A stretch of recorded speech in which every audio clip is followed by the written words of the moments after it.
Le but de notre message, c'est quoi? Parce que nous voulons parler de l'autel. L'autel avec A-U-T-E-L. Le but de ce message, c'est parce que nous voulons faire comprendre au peuple de Dieu que aujourd'hui nous assistons à des enseignements qui sont tellement faux, qui sont tellement erronés.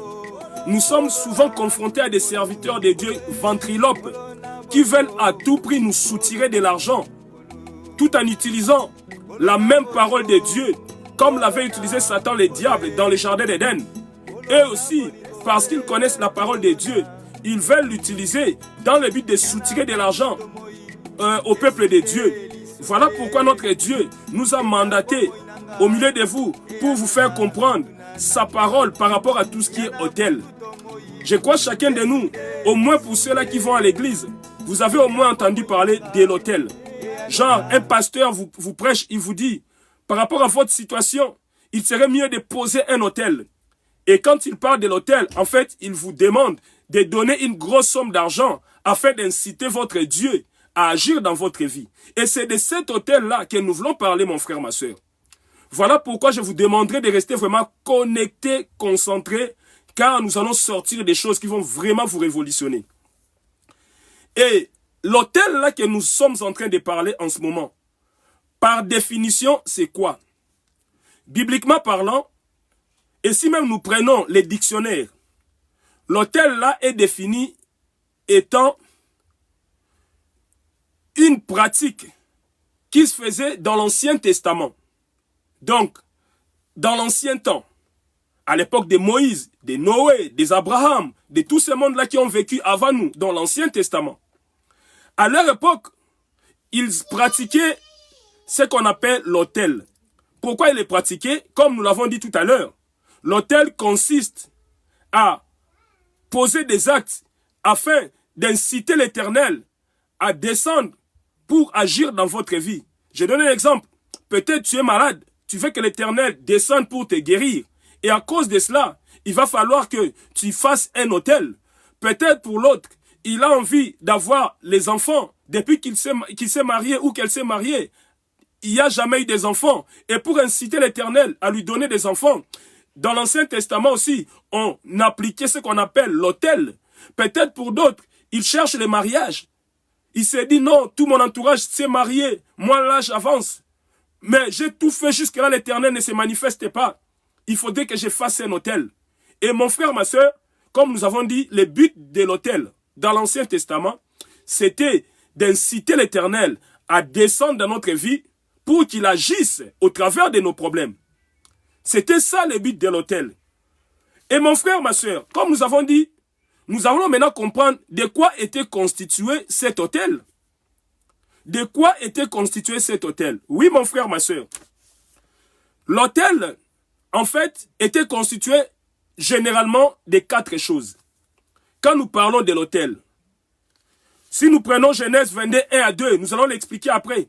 L'autel, en vrai, était constitué de 4 choses. Pour qu'il y ait existence de l'autel, il faudrait avoir 4 éléments.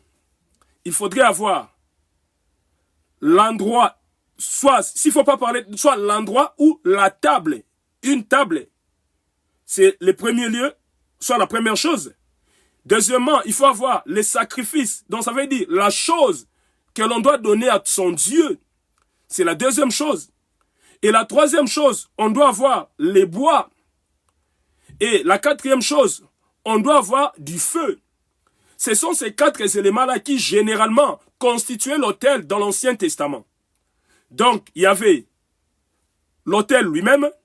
Donc, ça veut dire un endroit où, soit une table, vous pouvez prendre n'importe quelle table. En fait, le but, c'est quelque chose sur lequel on peut mettre un sacrifice, soit une chose que l'on veut donner à son Dieu.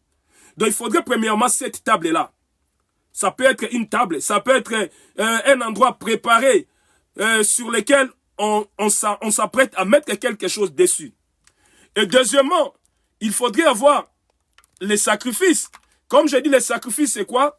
C'est juste la chose que l'on compte donner à son Dieu. Et puis, troisièmement, il faut avoir les bois. Et quatrièmement, on doit avoir du feu. Ce sont les 4 éléments-là qui constituent en eux seuls l'autel au vrai sens du terme. Comme nous ne cessons de le dire, nous sommes en train de parler de l'autel. L'autel qui s'écrit avec A-U-T-E-L. Et nous avons dit par définition, cet autel-là, qui se diffère de l'autel où nous allons nous reposer en payant de l'argent. Ça peut être l'hôtel Hilton, l'hôtel Ibis, l'hôtel Sheraton. Il y a tellement de noms et de dénominations. Nous ne parlons pas de ces hôtels-là, les endroits où l'on va pour se reposer. Mais nous parlons de l'hôtel comme le lieu de sacrifice, comme l'endroit de sacrifice. Vraiment rester connecté, mes frères et sœurs, ce message est tellement prophétique, profond et fort qu'il faudrait vraiment rester concentré pour comprendre les vrais messages qui en découlent.